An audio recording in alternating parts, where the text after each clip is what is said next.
বানি ইসরায়েলের এক ব্যক্তি, কানা ফি বানি ইসরায়েল রাজুলুন কাতালা 99 ইনসানান, বানি ইসরায়েলের এক ব্যক্তি 99 জন ব্যক্তিকে হত্যা করেছিল।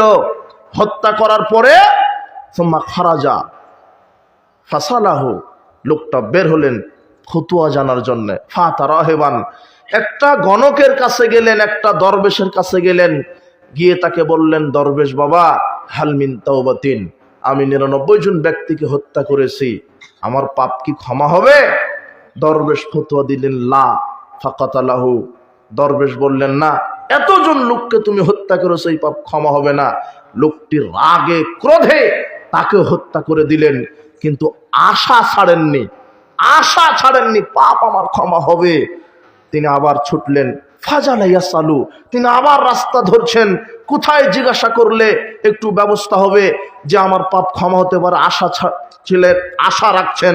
এক ব্যক্তি তাকে বললেন, কালা রাজুলুন উতি কেরিয়াতে কাজা কাজা, ওই যে অমুক গ্রামে যাও, ওই গ্রামে ভালো একজন ব্যক্তি আছে, তার কাছে পরামর্শ করো, দেখো পাপ ক্ষমা হলে হতেও পারে। আশা নিয়ে যাচ্ছেন, ফাদরাকাহুল মাউত, পথেই মৃত্যু চলে আসলো। ফানা বিসাদরিহি, তার অন্তরটা ওই গ্রামের দিকে একটু ঝুঁকিয়ে দিলেন। ফাক্তাসামাত ফি মালাকাতুর রাহমা ওয়াল মালাকাতুল আযাব, রহমতের আর আযাবের দুই গ্রুপের ফেরেশতা এসে আত্মাটা নিবেন। রহমতের ফেরেশতা বলছে, আরে লোকটা ক্ষমার আশা নিয়েছিল তো আল্লাহর কাছে, আমরা রূহটা নিব। আযাবের ফেরেশতা বলছেন, না, এখনো তো ক্ষমা চায়নি, শুধু আশা রেখেছিল, কাজে আমরা নিয়ে গিয়ে আযাব দিব। তখন আল্লাহ একটা পরিকল্পনা করলেন, ফেরেশতাদ্বয়, তোমরা এই 2 গ্রামটা মাপো তো দেখি, মেপে দেখো যে কোন দিকে সে বেশি আছে। তারা মেপে দেখলেন যে যেই দিকে, যেই এলাকায় ক্ষমার আশা নিয়ে যাচ্ছিলেন, ওই দিকে আকরাবা বিশিবরিন, অর্ধ হাত বেশি চলে গেছে। ফাগুফিরা লাহু, আল্লাহ তাকে ক্ষমা করে দিলেন। না পীর ক্ষমা করলো? 100 জন মানুষ হত্যা করার পরও 100 জন পাপীকে আল্লাহ ক্ষমা করে দিলেন, কোন পীর ক্ষমা করেননি। পতিতালয়ের নারীকে আল্লাহ ক্ষমা করেছেন কুকুরকে পানি দান করার কারণে। এক ব্যক্তি বললেন, হে আমার ছেলেরা, আমাকে পুড়িয়ে ফেলো, ওয়াল্লাহি লাইন কাদারাল্লাহু আলাইহি, আল্লাহর কসম, তোমাদের আল্লাহ যদি আমাকে ধরে ফেলেন, সুম্মাজরু নিসফাউ ফিল বাররে নিসফাউ ফিল বাহরে ফাহারিকুহু, আর আমাকে আগে পুড়িয়ে দাও, পুড়ি অর্ধেক ছাই পানিতে, অর্ধেক ছাই মাটিতে উড়িয়ে দাও। তোমাদের আল্লাহ যদি ধরে ফেলে আমাকে, ওয়াল্লাহি লা ইউআযিবান আযাবান লা ইউআযিবু আহাদাম মিনাল আলামিন, আমাকে এমন শাস্তি দিবেন পৃথিবীর কাউকে দিবেন না। ছেলেরা তাই করলো, পুড়িয়ে ছাইগুলি ফেলে দিল। ফামারাল্লাহু, আল্লাহ নির্দেশ দিলেন ছাইগুলিকে, এই নদীকে, পানিকে আর মাটিকে, যে তোমরা জমা করে দাও ছাইগুলি। ফাজামা, জমা হয়ে গেল। এরপরে ওই ব্যক্তিকে আল্লাহ বললেন, লেমা ফালতা, তুমি এই কাজটা কেন করলে? তখন লোকটা বলছেন, মিন খাশিয়াতিক, আপনার ভয়ে করেছি, ওয়ান্তা আলাম, আর আপনি তো ভালো জানেন, আপনি আলিমুল গায়ব, আপনি জানেন আমি কেন পুরাতে বলেছিলাম আমার ছেলেকে, আপনার ভয়ে। তখন আল্লাহ বলছেন, আমাকে ভয় করো, আমার ভয়ের আশা করো। গাফারা লাহু, আল্লাহ তার পাপ, সব পাপকে ক্ষমা করে দিলেন। কে ক্ষমা করলো? আল্লাহ। এটাই হলো তাওহীদে বিশ্বাসী। আমরা কোনো পীরের ওপরে ভরসা করি না, কোনো খানকা, কোনো মাজার, কোনো দরগায় নয়। আমাদের আশা আকাঙ্ক্ষা, আমাদের মানত, আমাদের সেজদা একমাত্র আল্লাহর নিকটে। তিনিই পাপ ক্ষমা করতে পারেন, তিনিই তাকে সাড়া দিতে পারেন। এছাড়া যতগুলি ভায়া মাধ্যম আছে সব ইসলামের নামে ভণ্ডামি। কে পাপ ক্ষমা করতে পারেন? আল্লাহ। কিন্তু আকীদার মধ্যে তো শয়তান শিরক ঢুকায় দিছে। মামলাতে গেলে যেমন উকিল লাগে, পাপ ক্ষমা করে নিতে গেলে পীর লাগবে। মামলাতে ডিগ্রি নিতে গেলে যেমন উকিল লাগে, জান্নাতে ঢুকতে গেলে উকিল লাগবে। শয়তান তো ফতোয়া মেরে দিছে। এই ওহী করছে কে? শয়তান। কার উপরে? আচ্ছা, যে বললো যে মামলাতে গেলে উকিল লাগে, জান্নাতে গেলেও পীর লাগবে, এটা বললো কে? কোন ভ্যান চালক না? শয়তান না? কোন ভ্যান চালক? কোন বিশেষ ক্যাডার? কোন ডাক্তার? কে? এই দাড়ি টুপি পাগড়িওয়ালা টাটকা শয়তান। কথা বুঝেন না? এ তো বলছে কোরআন হাদিসের ভুল ব্যাখ্যা মেরে দিল। জনগণ বলছে ঠিকই তো, উকিল লাগে এখানে। তা শয়তান বলছে তোমরা এত বড় পাপী, সরাসরি আল্লাহর কাছে যাওয়া হবে না, তো যেতে পারবে না, আগে পীরের কাছে আসতে হবে।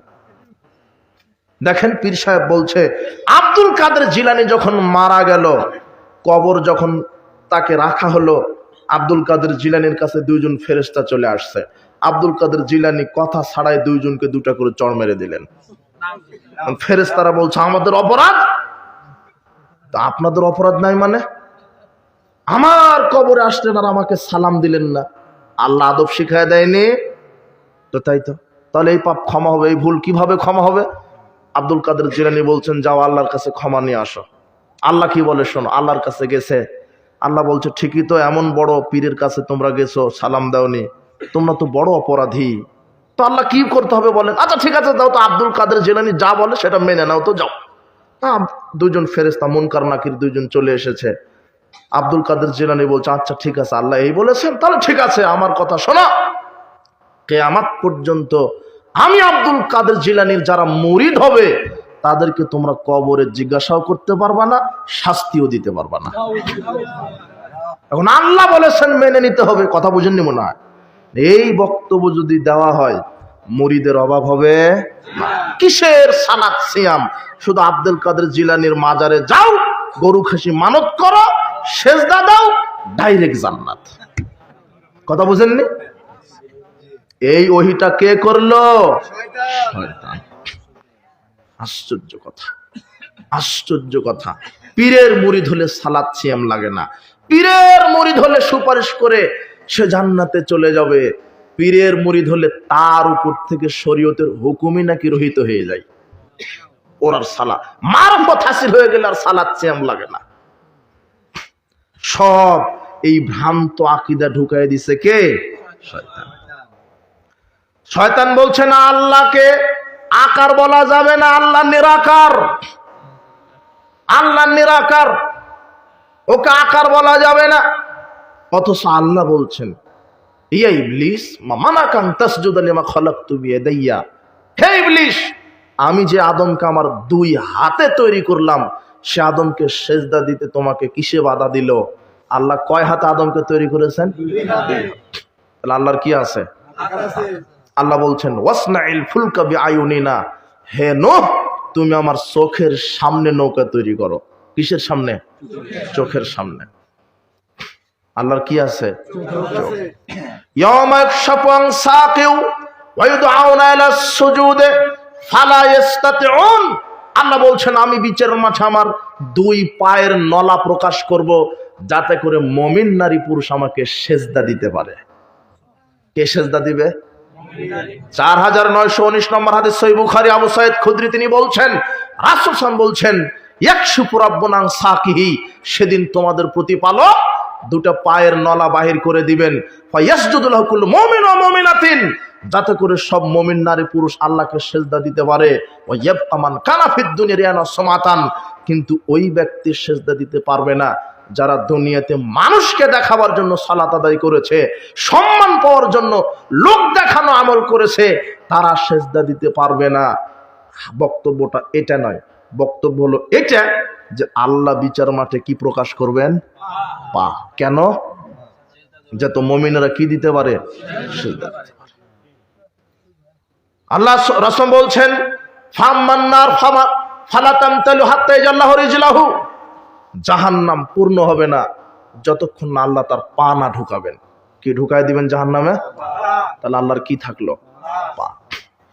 আল্লাহ সুবহানাহু ওয়া তাআলা বলছেন ক্বালাতিল ইয়াহুদু ইয়াদুল্লাহি মাগলুলাতুন, ইহুদিরা বলে আল্লাহর হাত ধ্বংস হয়ে গেছে।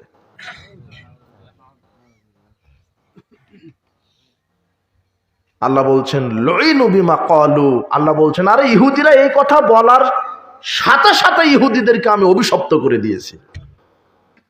কথা বুঝেননি? শুধু ইহুদিদেরও বিশ্বাস আল্লাহর কি আছে, কিন্তু শুধু বলেছে আল্লাহর হাত অচল হয়ে গেছে। হাত আছে, অস্বীকার করেনি, কিন্তু কিন্তু শুধু বলেছে কি অচল হয়ে গেছে। এই কারণে ইহুদিরা কি অভিশপ্ত। আর আপনি মাইরাই দিলেন যে আল্লাহ নিরাকার, ও কি, ও হলো ইহুদির চাইতে খারাপ। কথা বুঝেন না? আল্লাহ বলছেন বাল ইয়াদাহু মাবসুতাতানে, বরং আমার দুই হাত প্রশস্ত, প্রসারিত।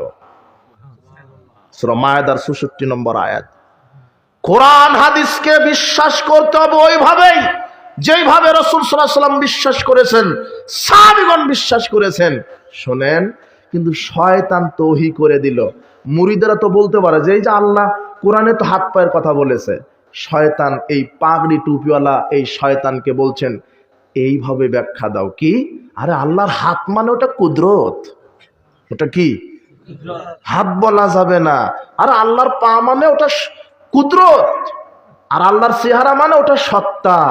দেখছেন, এই যে ওহিটা মাইরে দিল, কার দেওয়া? শয়তানের। কাকে দিছে ওহি? এই খানকার দাড়ি টুপিওয়ালা হুজুরকে দিয়েছে ওহি। হুজুরও মেরে দিল। শ্রোতা ঠিকই তো, হুজুর তো মিথ্যা কথা বলতে পারে না, ওই জন্য ইজ্জত দিয়ে দিল। কথা বুঝেন নিব না? ও দিয়েছে ইজ্জত, হারে বলদেরা দিচ্ছে ইমান। কথা বুঝলেন? ঘটনা এই নেক শুরুতে ধোকা। অথচ বিশুদ্ধ আকীদা, আল্লাহর আকার আছে, কিন্তু লাইসা কামিসলিহি সেই, কোনো কিছু তার মতো না। তার হাত আছে কেমন? যেমন তার মতো শোভা পায়। তার পা আছে কেমন? যেমন তার মতো। কিন্তু বিশ্বাস করতে হবে তার আকার আছে কেমন, যেমন তার মতো। কথা বুঝেননি? কারোর সাথে তুলনা দেওয়া যাবে না। আল্লাহ সুবহানাহু ওয়া তাআলা বলছেন আর রহমান আলাল আরশি ইস্তাওয়া, দয়াময় রহমান আল্লাহ আরশের উপরে উঠেছেন। সমাসীন বলা যাবে না, আরশের উপরে সমুন্নত হয়েছেন, আরশের উপরে উঠেছেন, আরশের উপরে সমুন্নত হয়েছেন। আর এটা আল্লাহ বলছেন, কিন্তু শয়তান বলছে না, আল্লাহ সব জায়গাতে থাকে। আল্লাহ সব জায়গাতে থাকে সত্তাগত ভাবে নয়, আল্লাহ সব জায়গাতে থাকে, আছে দৃষ্টিগত ভাবে। কিভাবে? এলেমের মাধ্যমে, শক্তির মাধ্যমে। কি আল্লাহ আরশের উপরে আছেন তাই বলে আমাদের দেখতে পাচ্ছেন না? তার কাছে কোনো গোপনীয় আছে? তিনি সব জানেন। সমুদ্রের নিচে, পাথরের নিচে কালো ছোট্ট একটা প্রাণীও যদি ক্ষুধার যন্ত্রণায় ছটফট করে, খাবার দেয় কে?